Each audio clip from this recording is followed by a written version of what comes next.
Hello everyone, and welcome to my Days of Our Lives official. I hope everyone is having a wonderful day. Before we begin, please hit the subscribe button and give this video a thumbs up. The Monday, October 21st spoilers for Days of Our Lives show that Steve Johnson said the document changed the DNA findings after taking out Mark Green. Abigail DiMera, also known as Kat Green, declared that Mark was her brother and that she was not the late Chad DiMera's wife. When the phony Abby and Chad were alone, she declared that Clyde Weston was the one behind the plot and gave Chad the reassurance that she had truly fallen in love. Following her pretense to divulge information about Clyde's intentions and her deception of Chad, Abigail said she was unaware that Clyde had given Mark the order to kill him. Chad cried aloud over having to grieve for Abigail once more, but a phony apology. Abby said that Clyde had threatened her mother's life and used her as leverage. By now Chad had become suspicious of anything that came out of faux Abby's mouth, and he had no idea who this woman even was. She disclosed that she went by Kat, short for Katharina, a name she and her mother also shared. Chad was still furious with Kat for lying, and he promised to make her pay. In the next Monday's Days program, Steve tied up an unconscious Mark with a piece of rope that he had found. When JJ Devereaux eventually came back, he learned that Mark had earlier pursued Chad. JJ also found out that Mark was involved in the Abigail fraud scheme, which provided him with proof that his sister wasn't actually back after her death. Steve told Mark that the truth was out when he regained consciousness. On Monday's episode of Days, Marlena Evans and Kayla Johnson had a catch-up session at the hospital. Marlena and Kayla talked about Brady Black's release and all the fake drama surrounding Abigail. John Black was also discussed, along with how peculiar it was that he was taken from Katharina Meliones' tomb and brought to Poplar Bluff. Since Brady was free, Xander Kyriakis encouraged Kristen DiMera to give Sarah Kyriakis the serum in the DiMera estate during Monday's DOL episode. After Fiona Cook was jailed, Kristen called Brady to make sure he was free to go, but she wouldn't give up the paralysis cure. As he assisted Sarah in her quest for Brady's freedom, Xander objected, but Kristen pretended that Eric Brady should have had the credit. But if Xander handed Kristen Titan, she would give up the serum.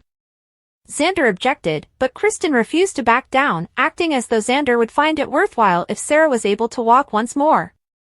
Brady was forgiven by Sarah when she apologized to him for making the false claim that led to his detention.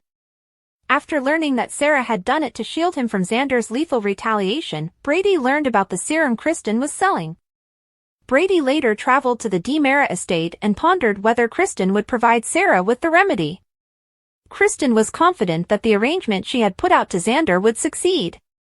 Xander revealed to Sarah that Kristen had demanded his family's legacy in return for the serum when they first met on Monday's episode of Days. According to spoilers for Days of Our Lives, Kristen's ambitious aspirations will encounter some obstacles. Stay tuned for more Titan predictions and updates on all the amazing stuff that is still to come. Fans of Days of Our Lives and daytime television were taken aback to hear over the weekend that Drake Hochston had gone away, one day short of turning 71. The grief is only getting started, but the tributes have been coming in. Simply put, we didn't anticipate having to say goodbye to our dear John Black. Because we'll have to consider what life in Salem will be like without John Black. Sooner rather than later, not much will change in the near future, albeit regrettably, we have already witnessed Hochston's last moments on the program. Given everything his family is going through right now, it's unclear how the Sudser will write around his absence. However, some of it has already been shown to us on TV. Brady's confidant and investigator, rather than John, was Eric, who cleared his name by learning the truth about what had transpired with Sarah. And after his name was cleared, Brady's stepmother, standing in for his father, called Marlena to celebrate. Then there is Steve, who, in his investigation of Abigail, has essentially been working alone since he doesn't have his partner with whom to share ideas. And as of today's show, we found out, John is traveling with his father out of town. And until John is officially bid farewell, we have a hunch that this will be happening quite a bit. The bad news is that Days of Our Lives is going to go so fast that we might not see him go by summertime. Perhaps, though, there is solace in the fact that it will happen during the 60th anniversary season of the show. The untimely deaths of John Aniston and Bill Hayes have been devastating blows to the program during the past few years. And by the time their portrayers passed away, Bill and Doug had already drastically reduced the number of appearances they made, despite the fact that both actors were also very well liked and respected. To use the baseball terminology that he so renownedly liked, Hodgson's passing, at least to those of us who follow Days of Our Lives, came as a complete surprise. Although it wasn't an accidental diagnosis, pancreatic cancer can strike quickly and severely. Because of the interval between his final moments and Hodgson's passing, maybe the show had enough time to arrange a fitting on-screen farewell for John. Man of the family. The entire town will tremble as a result. Not a single household will escape the news unscathed. There's little doubt the DeMoros will sense it. For years, John and Stefano were at odds because the antagonist used Marlena's boyfriend as his actual pawn. In addition, John is Kristen's former obsession and Johnny's grandfather, not by blood, but it didn't lessen the strength of their love. The Kyriakis family will also be severely impacted. Brady is John's son with Isabella, the late businessman and crime boss, with whom he had a tumultuous relationship. Even after discovering he wasn't a revived Roman, John remained very close to the Brady family despite not being a Brady. John is shown a onesie by Marlena. It says, "Best Grandpa on the Planet," in text. After numerous ups and downs, Marlena and John had at last attained the enviable status in daylight where their union was fixed in stone until death do them part. Regretfully, none of us could have predicted when that day would arrive. Marlena is going to experience agonizing grief. It's also uncertain if she will ever want or even find love again after losing John. She can at least rely on her family, though. There's a lot of family there, even if we might forget because many of them are currently out of town. John, Roman, and Marlena all belong to the same loving family, with the exception of Sammy's adolescent rebellion when she attempted to sell John's only daughter, Belle, to the black market. Well, we won't let her live that down. Sammy sits on the couch and leans against John's chest. He encircles her with his arms. Days in the life.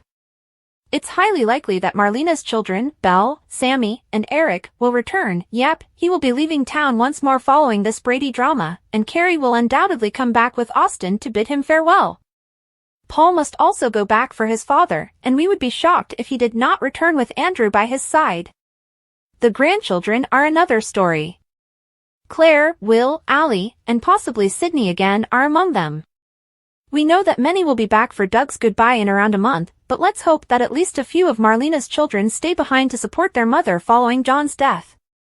That might be the only good thing about anything. John is in a hospital exam room holding Brady's hand in one hand and Paul's shoulder in the other. Brady, too. He will take a serious hit from this. It's been difficult enough for him to battle alcoholism right now. Let's hope he doesn't feel pressured to pick up a drink again. All of this may, however, be for the best since it will fortify his determination moving ahead and enable him to deal with his father's passing from a stronger position. Man of mysteries. To put it mildly, the SPD is facing severe challenges. In half of their instances, they were forced to rely on Black Patch and its ISA contacts, if not the private eyes themselves, in order to locate and save people. Even though Steve is still a formidable force, losing John will be very felt. It might even cause him to reevaluate his desire to continue the practice. If nothing else, we hope he does so in memory of our beloved friend. Here is Stephen Nichols' lovely remembrance to his friend. We have a suspicion that Steve will be working alone for a while rather than finding a new collaborator. John is not someone who can be easily replaced. Hopefully, Black Patch will continue after this. It would be wonderful if the program invited Paul back to follow in his father's footsteps if Steve does find someone else to work with. He would be the most qualified replacement at this time, given the two had previously collaborated as private investigators. Besides, if his admirer Andrew continued in the ISA and provided the news partners with a direct channel, he would be damn helpful. Almost nobody in Salem can claim that John Black hasn't had an impact on their life throughout the years. To put it briefly, Days of Our Lives would never be the same without Hodgson and his iconic role. However, life and the Days of Our Lives continue even in the worst of circumstances.